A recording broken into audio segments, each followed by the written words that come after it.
Very good morning student. हम पढ़ रहे हैं in body fluid and circulation और उसमें आज का टॉपिक है internal structure of human heart. कल हमने स्टूडेंट एक्सटर्नल स्ट्रक्चर पर स्टडी की थी और एक्सटर्नल स्ट्रक्चर पर हमने बताया था कि जो पूरा ह्यूमन हार्ट है वो दो पार्ट में डिवाइड रहता है। एक लेफ़्ट पार्ट होता है, एक राइट पार्ट होता है। लेफ़्ट पार्ट में प्योर ब्लड बहता है और राइट पार्ट में इम्प्योर ब्लड बहता है। उस पार्टों को बनाने वाला कौन था? सेप्टम था। और अपर पार्ट जो हार्ट का होता है वो स्मॉलर पार्ट होता है और जो लोअर पार्ट होता है वो लार्जर पार्ट होता है। तो कल एक्सटर्नल स्टडी हमने कर ली है, तो आज स्टडी करेंगे student internal structure of human heart. Internal structure में स्टडी करते हैं तो ये डायग्राम यहाँ पर शो किया गया है। डायग्राम में एक एक करके पॉइंट पढ़ेंगे इंटरनल स्ट्रक्चर में कि कौन कौन से पार्ट, कौन कौन से पॉइंट्स यहाँ पर हैं, और आपके सामने ही लेबल करूँगा, मेंशन करूँगा पार्टों को, जिससे आपको अच्छे से समझ में आएगा। तो सबसे पहले मैं बात करता हूँ स्टूडेंट, ये जो ऑरिकल्स हैं, ये राइट ऑरिकल है, ये लेफ्ट ऑरिकल है। ये क्या है? ये राइट ऑरिकल है स्टूडेंट, और ये क्या है? Left auricle. क्लियर है? समझ में आ रहा है? ये राइट ऑरिकल है, पहले से पता है आपको। ये लेफ्ट ऑरिकल है। और ये क्या है? ये है राइट वेंट्रिकल है, ये राइट वेंट्रिकल है, और ये क्या होता है? Left ventricle. क्लियर है? ये पहले बता चुके हैं आपको। फिर इसमें नया क्या है इंटरनल स्ट्रक्चर में स्टूडेंट? नया ये है कि सबसे पहले हम यहाँ पर ब्लड वेसल्स पर ले लेते हैं। ब्लड वेसल्स की बात करें तो इसका नाम क्या है? इसका नाम है स्टूडेंट इंफीरियर वेना केवा। और ये जो इंफीरियर वेना केवा होती है स्टूडेंट, इम्प्योर ब्लड लेके आती है बॉडी के डिफरेंट पार्ट से, और ये है सुपीरियर वेना केवा, और ये अपर पार्ट से इम्प्योर ब्लड लेके आती है और ये यहाँ पर छोड़ती हैं। कहाँ पर? राइट ऑरिकल में। तो हमको ध्यान क्या रखना है? क्वेश्चन कहाँ बन सकता है? क्वेश्चन ये बन सकता है कि जो इन्फीरियर वेना केवा होती हैं वो जो ओपनिंग करती हैं वो कौन से ऑरिकल में करती हैं? वो राइट ऑरिकल में करती हैं, क्योंकि इम्प्योर ब्लड ला रही हैं। सुपीरियर वेना केवा भी इम्प्योर ब्लड लेके आएंगी तो राइट ऑरिकल में ही ओपनिंग करेंगी। बट इसकी जो ओपनिंग होगी स्टूडेंट वो ऑटोमेटिक होगी, उसमें कोई वाल्व नहीं होंगे ओपनिंग में, ऑटोमेटिक ओपन होगी। ओके। लेकिन जो इन्फीरियर वेना केवा होती है उसकी जो ओपनिंग होती है स्टूडेंट, उसमें वाल्व होते हैं, और ये जो वाल्व होते हैं स्टूडेंट आपने सुना नहीं होगा पहले, आप यहाँ सुन सकते हैं, देख सकते हैं, और इसका नाम क्या है? यूस्टेचियन ओपनिंग या वाल्व।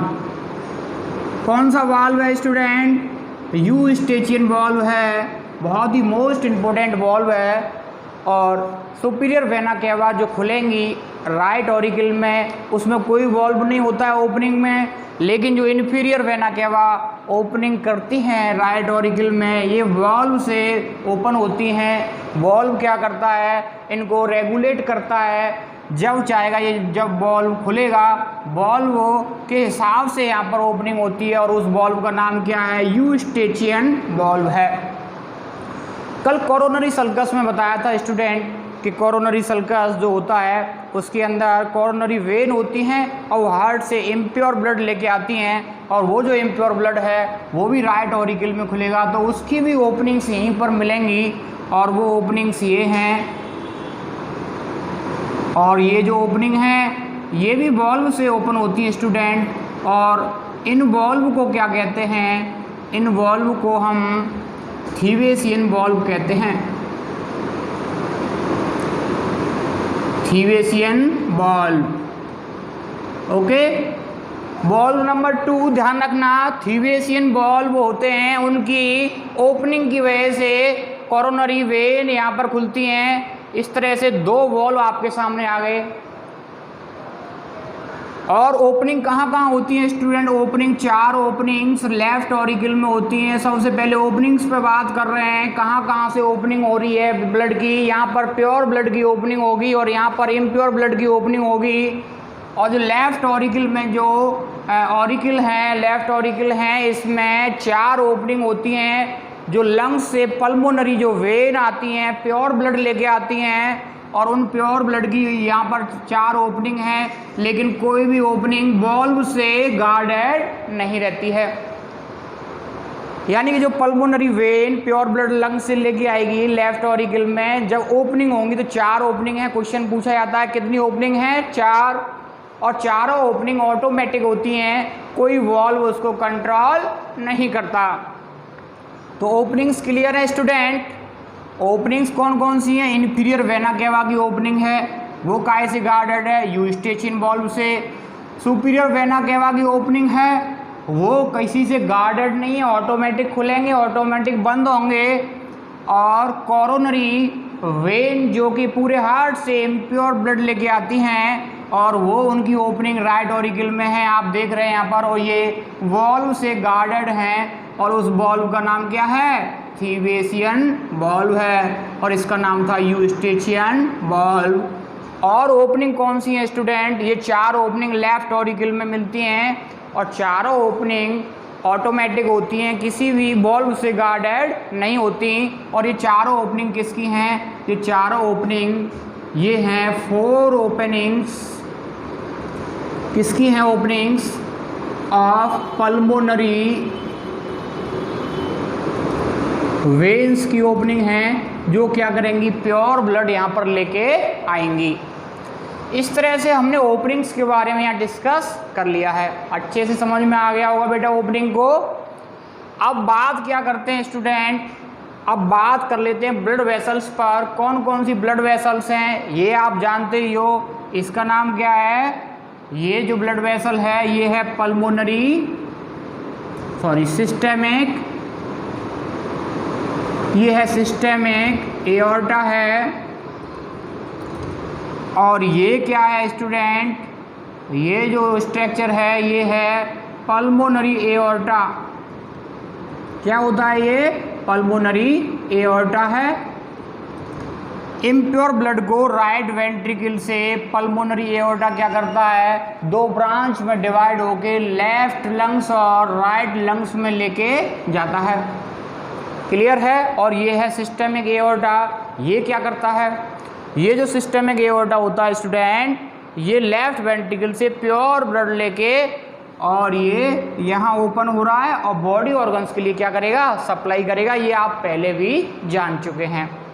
नई बात और क्या है स्टूडेंट? नई बात ये है कि ये क्या है? ये देखो, ये है, ये जो सेप्टम है जो ऑरिकल को फ्यूज कर रहा है, इस सेप्टम को क्या कहते हैं? इस सेप्टम को इंटर ऑरिक्यूलर सेप्टम बोला जाता है। क्या करता है? दोनों ऑरिक्यूल्स को एक दूसरे के साथ क्या करता है? फ्यूज करता है। इसी सेप्टम पर एक डिप्रेशन मिलता है, एक गड्ढा मिलता है, जिसे ग्रूव भी कह सकते हैं। और ये जो ग्रूव होता है, इस तरह की डिज़ाइन मैंने यहाँ बनाई हुई है। और ये जो गड्ढा होता है इसको क्या कहते हैं स्टूडेंट? इसको कहते हैं फोसा ओवेलिस। क्या कहते हैं? फोसा ओवेलिस कहते हैं स्टूडेंट इसको। और ये है किसकी? रिमेनिंग। और ये है रिमेन्स। ये किसका रिमेन्स है? ये है फोरामेन ओवेल का। ये है फोरामेन ओवेल का रिमेन्स है। होता क्या है स्टूडेंट? जब बच्चा, जब एम्ब्रोनिक टाइम की बात कर रहे हैं, जब बच्चा गर्भ में होता है, एम्ब्रोनिक टाइम की बात कर रहे हैं, जब फीटस का जो हार्ट होता है तो यहाँ पर पोर होता है, छेद होता है। अब ये छेद क्यों होता है स्टूडेंट? इस छेद को क्या कहते हैं? फोरामेन ओवेल कहते हैं फीटस लाइफ में। लेकिन जब वो जन्म लेता है तो जन्म के बाद वो जो पोर होता है वो रुक जाता है, वो भर जाता है और फिर उस भरे हुए जो पोर को एक डिप्रेशन के रूप में देखा जा सकता है जन्म के बाद, आफ्टर बर्थ। और उस डिप्रेशन को क्या कहते हैं? फोसा ओवैलिस। लेकिन जन्म से पहले फीटस लाइफ में उसे क्या कहते हैं? फोरामेन ओवल कहते हैं। ये क्या करता है स्टूडेंट? ये राइट ऑरिकल से ब्लड को एम्ब्रियोनिक टाइम पर लेफ्ट ऑरिकल में क्या करता है? पास करता है। अब बात करते हैं अगले पॉइंट की। ये जो आप देख रहे हो स्टूडेंट, ये वेंट्रिकल है, ये ऑरिकल है। ऑरिकल की जो इंटरनल वॉल होती हैं वो स्मूथ नहीं होती हैं, उनमें थोड़े थोड़े से प्रोजेक्शंस पाए जाते हैं। और ऑरिकल में जो मिलने वाला प्रोजेक्शन है स्टूडेंट, इसे क्या कहते हैं? ऑरिकल में जो मिलने वाला प्रोजेक्शन है इसको मस्क्यूली पैक्टिनेटी कहते हैं। ये क्वेश्चन पूछा जाता है स्टूडेंट, ऑरिकल्स की जो वॉल होती हैं वो स्मूथ नहीं होती हैं स्टूडेंट, उनमें प्रोजेक्शंस पाए जाते हैं और इन प्रोजेक्शंस को क्या कहते हैं? मस्क्यूली पैक्टिनेटी बोला जाता है। लेकिन आप क्या देख रहे हैं? वेंट्रिकल की वॉल भी स्मूथ नहीं होती है, इसमें भी प्रोजेक्शंस मिलते हैं और इन प्रोजेक्शंस को क्या कहते हैं स्टूडेंट?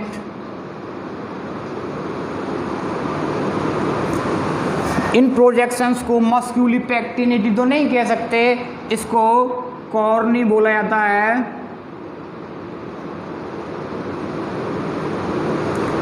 इसको क्या बोला जाता है स्टूडेंट? कॉर्नी बोला जाता है। और ये जो यहीं से प्रोजेक्शन से ही क्या निकलती हैं? एक थ्रेड लाइक स्ट्रक्चर निकलती हैं, रस्सी की तरह स्ट्रक्चर निकलती हैं। और ये रस्सी की तरह स्ट्रक्चर किससे अटैच रहती हैं? ये ट्राइकस्पिड वॉल्व से अटैच रहती हैं। ये ट्राइकस्पिड वॉल्व हैं, इनको लेवल कर देते हैं। क्या हैं ये स्टूडेंट? ये हैं ट्राइकस्पिड वॉल्व हैं।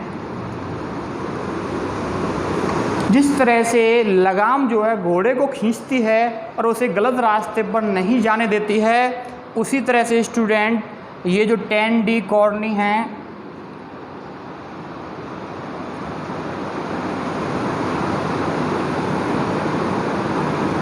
क्या बोलते हैं इसको? टेंडनी कॉर्नी कहते हैं स्टूडेंट। टेंडनी कॉर्नी का मतलब एक कोर्ड से है, रस्सी से है। ये क्या करती है? ये ट्राइकस्पिड वॉल्व को नीचे की तरफ खुलने देती है। जब प्रेशर आता है यहाँ पर, जब ब्लड आता है तो ब्लड का प्रेशर बढ़ता है और प्रेशर बढ़ता है तो ये वॉल्व जो हैं उल्टी साइड में ऊपर की तरफ ना खुल के कहाँ खुलने चाहिए? नीचे की साइड में खुलने चाहिए। और नीचे की साइड में कब ओपनिंग करेंगे ये? जब इनको नीचे की साइड में खींचा जाएगा। और खींचा किसके द्वारा जाएगा? टेंडनी कॉर्नी के थ्रू इसको खींचा जाएगा।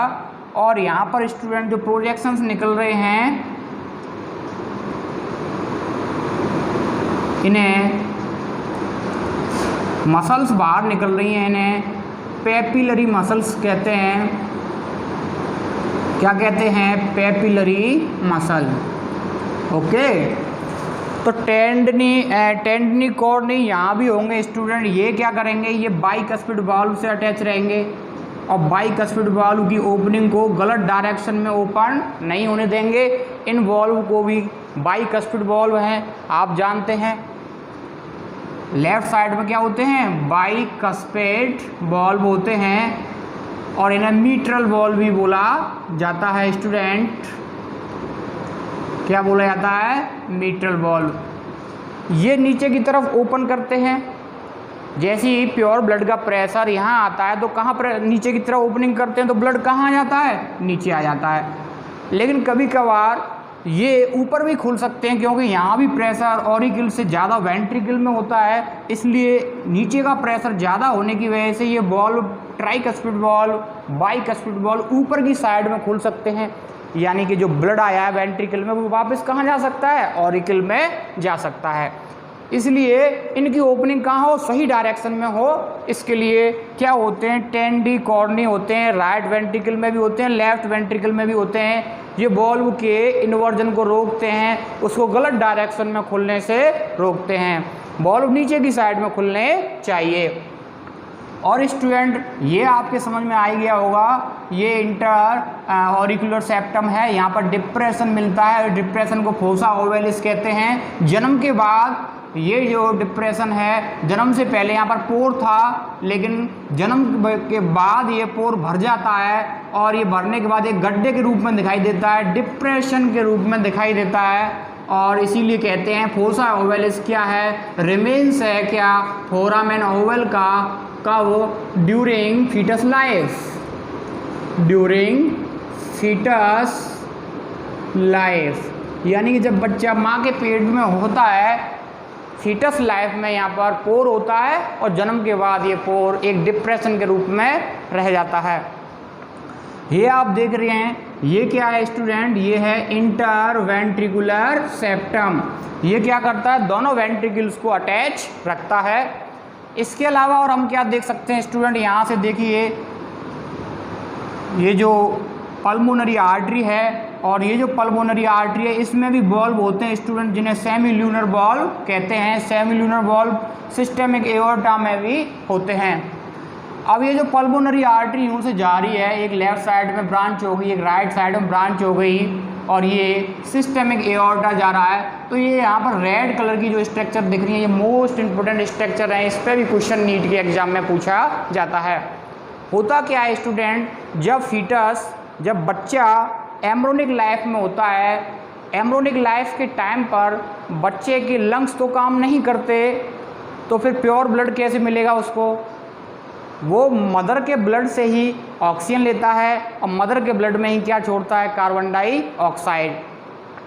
तो होता क्या है, जैसे ही यहाँ पर राइट वेंट्रिकल में डीऑक्सीजनेटेड ब्लड आ जाता है, ये ब्लड कहाँ पहुँचेगा, इनमें पहुँचेगा, आगे तो जा नहीं सकता फीटस लाइफ में, क्योंकि आगे लंग्स कैसे हैं, क्लोज हैं। तो एक डक्ट के थ्रू स्टूडेंट कहाँ आता है, ये एक डक्ट के थ्रू कहाँ पहुँच जाता है, इस सिस्टेमिक एओर्टा में पहुँच जाता है। और ये सिस्टेमिक एओर्टा क्या करता है, मैटरनल ब्लड से कार्बन डाइऑक्साइड मैटरनल ब्लड में छोड़ देता है और वहाँ से ऑक्सीजन लेता है, यानी कि इसकी वजह से बच्चे के ब्लड का क्या होता है, प्योरिफिकेशन होता है। फिर से समझ लीजिए, ये जो स्ट्रक्चर है इसको क्या कहते हैं, इस स्ट्रक्चर को कहते हैं स्टूडेंट डक्टस आर्टेरियोसस। एक डक्ट की तरह होता है, और ये कहाँ होता है, पल्मोनरी आर्टरी और सिस्टेमिक एओर्टा के बीच में होता है। पल्मोनरी आर्टरी में से फीटस लाइफ में डीऑक्सीजनेटेड ब्लड यहाँ से कहाँ जाता है, पल्मोनरी एओर्टा में जाता है। यानी कि ये किसके लिए है, ताकि पल्मोनरी एओर्टा में सिस्टेमिक एओर्टा में पल्मोनरी एओर्टा से क्या जा सके, impure blood, deoxygenated blood systemic aorta में जा सके। और सिस्टेमिक एओर्टा का क्या काम है फीटस लाइफ में, वो मदर के ब्लड से ऑक्सीजन लेता है और वहाँ कार्बन डाइऑक्साइड रिलीज कर देता है, जिससे बच्चे को प्योर ब्लड मिल पाता है। लेकिन आफ्टर बर्थ, जन्म के बाद ये जो डक्ट होती है, नाली की तरह स्ट्रक्चर होती है, इसमें फाइब्रस टिश्यू जम जाते हैं, डिपोजिट हो जाते हैं, जिसकी वजह से ये डक्ट रुक जाती है। और फाइब्रस टिश्यू जमने की वजह से इसे क्या कह देते हैं, आफ्टर बर्थ इसे लिगामेंटम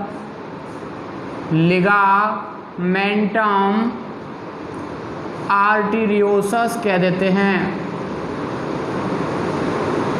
बहुत सी किताबों में आर्टेरियोसम है, लेकिन आर्टेरियोसस भी बोला जाता है। जन्म के बाद ये डक्ट रुक जाती है, इसमें फाइब्रस टिश्यू बढ़ जाते हैं, इसीलिए, और फाइब्रस टिश्यू बढ़ जाते हैं तो फिर इसको फाइब्रस टिश्यू हैं तो कनेक्टिव टिश्यू हैं, इसीलिए इसको लिगामेंटम आर्टेरियोसस बोला जाता है। तो जन्म से पहले आपको एक तो फोसा ओवेलिस का ध्यान रखना है और इसका ध्यान रखना है डक्टस आर्टेरियोसस का, लेकिन जन्म के बाद इसको बोला जाता है लिगामेंटम आर्टेरियोसस। इस तरह से स्ट्रक्चर, इसकी इंटरनल स्ट्रक्चर को यहाँ पर डिस्कस कर सकते हैं स्टूडेंट। और ये जो स्ट्रक्चर हैं, ये जो फ्लैप हैं, ये जो प्रोजेक्शन है, इसको कॉर्नी नहीं कहते हैं, सॉरी, इसको पैक्टिनेटी बोलते हैं, पैक्टिनेटी। तो ये जो स्ट्रक्चर यहाँ पर सारी डिस्कस की गई हैं। अगले लेक्चर में क्या करेंगे, इनको 1 बाय 1 एक्सप्लेन करेंगे और एक बार और इसको अच्छे से समझाएंगे, तभी इसका रिटर्न करेंगे। आप तो केवल आज यहाँ पर लेवलिंग की है, कौन कौन सी ओपनिंग है, कौन कौन से वॉल्व हैं, तो यहाँ पर कई वॉल्व हैं, नए नए वॉल्व आपके सामने आए हैं, वो आप अच्छे से यहाँ पर ड्रॉ कीजिए। आज डायग्राम, आज का लेक्चर केवल डायग्राम ड्रॉ करने में है, उसकी लेवलिंग में है। ओके, कल क्या करेंगे, ये जो लेवलिंग की है इनको एक्सप्लेन करेंगे कि कौन सा पार्ट क्या फंक्शन करेगा। लेकिन आज खास बातों पर जोर दिया है, एक तो इस लिगामेंटम डक्टस आर्टेरियोसस पर, फोसा ओवलिस पर, और ये इसके अलावा ये यूस्टेचियन वॉल्व हैं, थीवेसिन वॉल्व हैं जो कोरोनरी वेन की ओपनिंग है, ये पल्मोनरी वेन की ओपनिंग है, और सुपीरियर वेना केवा की ओपनिंग होती है लेकिन उसमें कोई वॉल्व नहीं होता है, और ये कॉर्डी टेंडनी है जो वॉल्व को नीचे की साइड में खींचती हैं, उसे गलत डायरेक्शन में खुलने से रोकती हैं। इसके अलावा ये क्या हैं, ये पेपिलरी मसल हैं और ये कॉर्डी टेंडनी हैं। इस तरह से स्टूडेंट हम इसके डायग्राम को यहाँ पर ड्रॉ कर सकते हैं। आप अच्छे से सुंदर डायग्राम बनाइए। वैसे नीट के एग्जाम में डायग्राम का कोई काम नहीं है, फिर भी इंटरनल स्ट्रक्चर हमको पढ़नी है, इसलिए अच्छा सा डायग्राम बनाइए, अच्छी सी लेवलिंग कीजिए, और लेवल करने के बाद अगले लेक्चर में 1 बाय 1 क्या करते हैं, इसको एक्सप्लेन करते हैं। Okay, thank you.